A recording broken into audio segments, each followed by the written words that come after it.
तेंगे चर्चा होत रहे यही हमरा अम्मा जी लेखा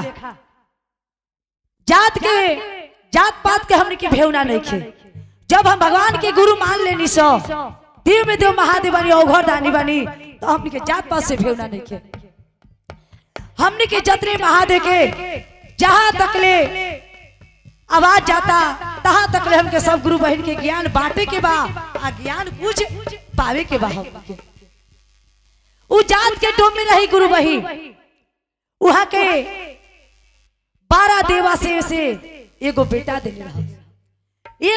दिल रहा उ आधा पवन बेटा के बीत गए रहे आधा पवन बेटा के बीत गए रहे बाकी भगवान एगो बस ना दिले रहस उनका उ गुरु बहन जहां चर्चा होखे तहां उ गुरु बहन पहुंच जास उ चर्चा में बड़ा विरोध से रुअस कहस कि भगवान हमरा कहीं कोठा टाड़ी देले बारे महल देले बारे सब कुछ देले बारे बाकी वो हमारा निमन नहीं खे लागत आज बेटा हम लाठियों से मारी तक का हो बाकी आज हमरा के पूछित नो माई कहित नो के ना से घूम फिर के आई तो ना हो से कही तो नैना से देखती तो हमार करेजा तो जुड़ाई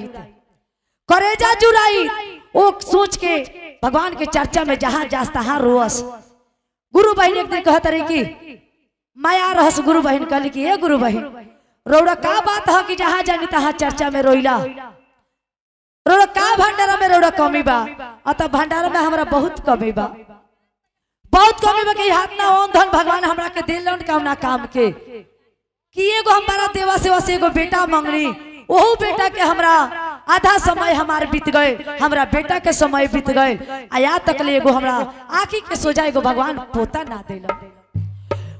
ना देला सब गुरु बहन आशीर्वाद मांगलक लो कहले कि अच्छा जा यहाँ से साल लागी तरारू पोता होई प्रसाद शंकर भगवान के उठा के देलक लो गैली भगवान के दया भइल घर दानी के आके साल लागल का बहू के पोता भइल बड़ा देवा सेवा से बहुत खुशी भइल कहली कि जाय हे भगवान हम तो बड़ा एगो देवा सेवा से बेटा मंगनी हो बेटा के समय बीत गल हम तो सोचनी कि भगवान हमरा के ना दी बाकी हाथ ना गुरु बहन के आशीर्वाद से भगवान हमरा के एगो पोता दिलन। सब गुरु बहन से कहले कि अरे हम छठियार के दिन चर्चा कराए छठियार के दिन हमरा पोता बलबा चर्चा कराए। सब गुरु बहन कहले कि हाँ चर्चा कराए बहुत खुशी की बात बा। जब छठियार के दिन आसन लगा के ओघर दानी के आ चर्चा भइल और डोमिन के द्वार पर जब चर्चा होत रहे तो एगो कुटनी बुढ़िया रहे हो जेगा हो चश्मा लगा के हमार कुटनी बुढ़ियो बैठल बाड़ी अम्मा जी काजी वही कुटनी बुढ़िया रास्ते पर बैठ गए रहे जितना लोग आवे जावे तो कहे के कहाँ जाता आता डोमिन के द्वार पर चर्चा होता वो हमें जाता नहीं सर आता जात के डोमिन बारी उनका हाथ के छुअल ना पानी पिए के और ना उनका हाथ के प्रसादी खाए के और लोग चर्चा हो जाता नहीं लोग। अब वही में कितना गुरु बहन बात मान गए लोग आ कितना लोग बात ना मानो क्या हम भगवान के 3 सूत्र के ज्ञान ले बनी हाथना हमने के भगवान ज्ञान दिले बारे जो हमने के माइक धरे के लूर ना लखो है समाज में बोले के लूर ना लखो आज हमने के हाथना समाज में हाथना जनता में हमने के बोलो तनी सा हंसाओ तनी सा हंसो तनी सा आ हमें डोमिन के द्वार पर चर्चा में ना जाए हम जैबे करें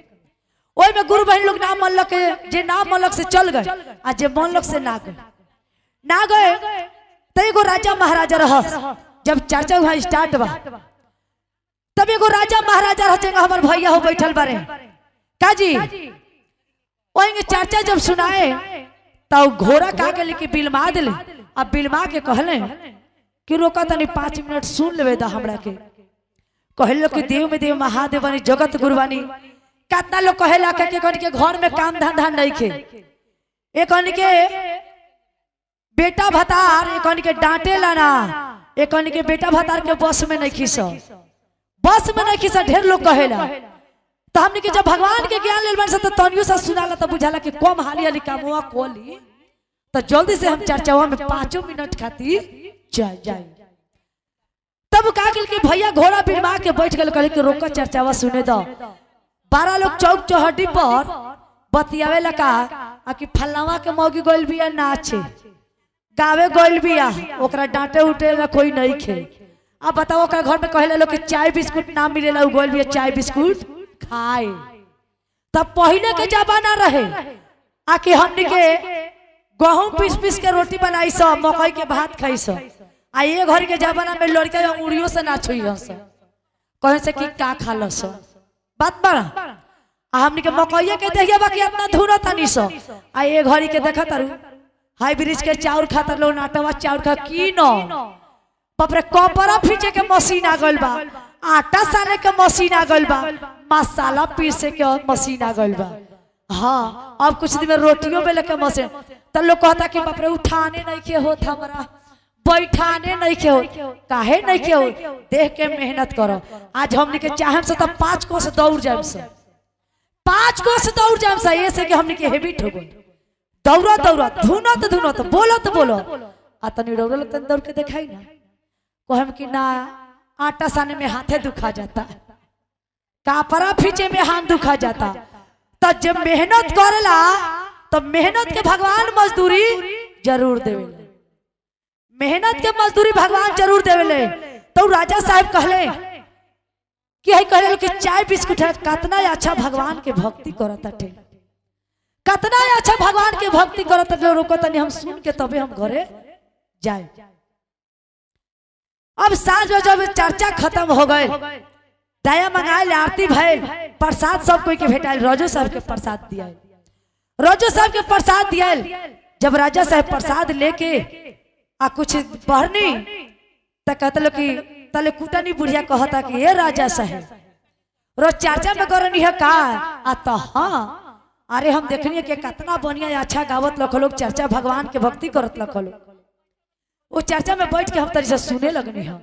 कुटनी बुढ़िया कह तरीका अरे वो तो जात के डोमी रली है, उनका द्वार पर चर्चा होत लख। देखिए हमरा नेहा कुमारी के तरफ से 51 रुपए के पुरस्कार बा। ये माई सरस्वती के देन होखो कि बेटी के पढ़ा लिखा के जय जयकार करी। उहे बैठ के हम सुने लगनी हा। आ देखिए 12 बजे प्रसाद भगवान के मिलल बा। उ का कुटनी बुढ़िया कहता कि बाप रे डोमिन के हाथ के छुअल प्रसादी रौरा खाए आ छुअल पानी पिए। पर राजा साहब का कहले कि ओइ जे प्रसादी आ बिग देले प्रसादी आ का कहले कि हेंगा हाथ पोछ लेला तो यहाँ से चल गई घर। जब घरे गई तो या तो ना बुझाए, जब बिहान गए तो प्रसाद रहे, अमृत रहे भगवान के। लोग ना कहला कि मेन प्रसादी हो चनार मीट ना, चनार मीट पहले प्रसाद है, वही मेन प्रसाद है। वो कहा कहली कि बिक दिन अभी के हाथ है धोती में पोछ ले तो भगवान कि अमृत रहे, दाग लाग गए। हाजी तब का के लिखी उजा से जब चलनी गई तो नहाई नहीं धोई नहीं डोमी से कह। तब का के लिखी रानी से कहले कि ये रानी हाय देखो कितना कैसे दाग लाग गइल बा, एक तनी खूब बरस से तनी रगड़ के धो दी है। उ कतनो रानी रगड़ली, सरफ साबुन से रगड़ली, उ दाग ना छूटल। तो अमृत रहे भगवान के, उ दाग ना छूटल। कहले कि धोबी के घरे खबर भेजवा के आ छोड़ा दिए। तले वो जनाब के धोबी के चुक रहे ओकर समैया बिगड़ गए रहे, समैया बिगड़ गए रहे। दीदी उनका के कोई पूछत ना रहे, उनका से लोग घृणा करत रहे।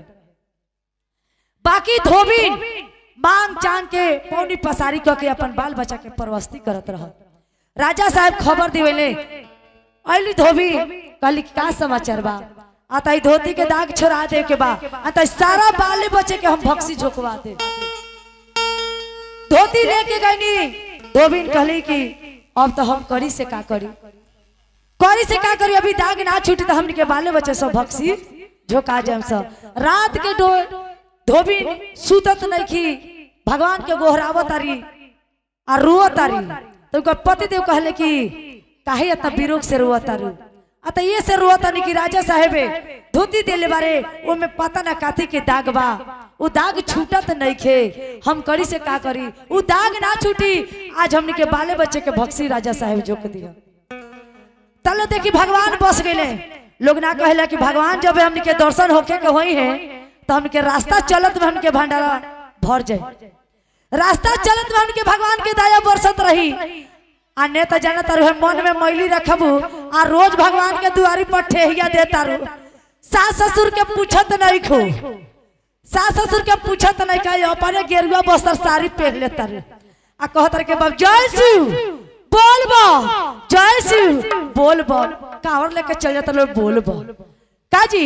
आ सास ससुर खाइला बिना तरपता कहते ए बुढ़ऊ तू जवानी में औरज के रखले बारो और रोज के रखले बा रखिया तहरा के हम खियाई तो कोई दुनिया में औरज के कोई रखले बा नहीं, औरज के कोई रखले बा आ नया तकले कोई औरजी औरजबो करता बेटा पतो कोई पूछ जाला अकेले आइल बानी से हमनी के अकेले चल जाए के बाद पूछो हमनी के संगे ना जाए तब का के ले कि ठीक बा। जब भगवान रह के औ घर दानी मन में बस गए ने कहले कि उलिया प्रसाद बा उ प्रसाद बा उ का के ले कि जहां तक ले तहां तक ले का के दांत चबैले भगवान के अमृत जैसे अंग में अंग उनकरा गए उ कर दे सोबरन हो, सोबरन हो गए घर दानी के दया बा। और राजा साहब के समैया बिगड़ गए अब उ खटिया पर छटपटाता कहता कि बाप रे हाथना समाज में हम पूछाए वाला, समाज में हम चलता फिरता आदमी बानी 10 गो समाज में बोले वाला बानी पूछाए वाला बानी आज हमार समैया बिगड़ गए। आज हम कोई के समाज में बैठे चुकुर नहीं की। जब का के लेके वहां से चलने जब वो धोबी लेके गए धोती तब देखले तो उनका चरण पर गिर गए। राजा साहेब चरण पर गिर गए कहले कि धन बानी रौरा, रौरा जवन जब रौरा रही तो आज हम हो गए, आज हम रही तो आज रौरा हो गए। ई कौन भगवान के चर हो गए आ तो चर भइल बा चूक भइल बा आ तो कैसे ई ज्ञान हमरा के बताई।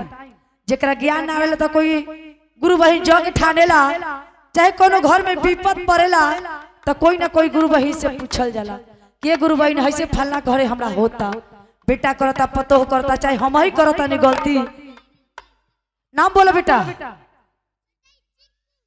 चीकू जिया हमार चीकू बेटा काजी देखा हमरा चीकू बेटा के तरफ से बहुत हो पुरस्कार बा कितनी चौगुना बढ़त रहे आ हरदम घर खुशियाल रहे।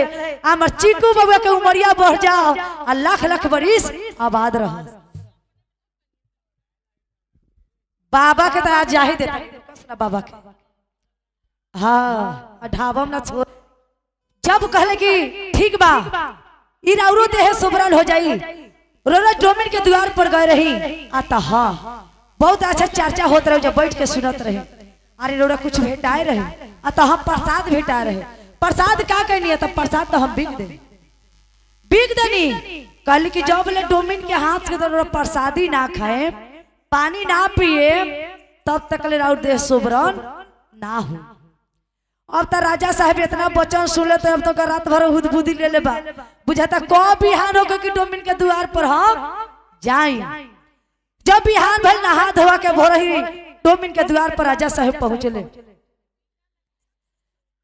राजा साहब के द्वार पर पहुंचले कहले कि ये डोमिन तू चर्चा कहलू ओ दिन के हमरा के प्रसादी दो आ अपना हाथे हमरा के 1 लोटा माछ के पानी दो। कहली कि हम तो चर्चा भाई 6-7 महीना हो गए आज ले हमरा प्रसादी धइल बाकी भगवान के दया भय। कहली कि अच्छा मन विचार करके कहली कि अच्छा रोकी देखो तनी होई तो जरूर रौरा के हम दे का कहले कि गईली तो देखली कि एगो ककड़ी के बिया बड़ा लसोर होला उ का कहले कि दौरा में उ सटल रहे एगो बिया तो कहले कि ये बाबा हइए तो एगो ककड़ी के बिया प्रसाद में से रह गइल बा आ तो हमरा के उहे अपना हाथे दी का कहले कि उहे देली 1 लोटा माछ के पानी देली। ओ राजा साहब डोमिन के द्वार पर भगवान और घर दानी के नाम लेके प्रसाद खा के जब पानी पीनी तो वहां के देह सुबरन हो गए। और डोमिन के द्वार पर और डोमिन के चरण पर गिर गए के धन बारू डोमिन हम तो ना जाते लोग ना कहेला आकि एक दिन लोग ना कहे कि चमार दुसाद लोग कह देवेला झट से बाकी हमने के जात बाटल बा डरेरी अलग के बाटल बा बाकी खुनवा हमने के कही बा ये कही बा तो उनको एक दिन समय आयल आकि वो डोमिन के द्वार पर आ डोमिन के गोर पर गिरले उनको से आशीर्वाद मांगले आज वहाँ के देश सोवरन हो गए। और वही दिन भगवान के दरबार में फिर जाके वो दंड अपना द्वार पर राजा साहेब चर्चा कहो। प्रेम से बोले शंकर भगवान की जय, पार्वती मैया की जय।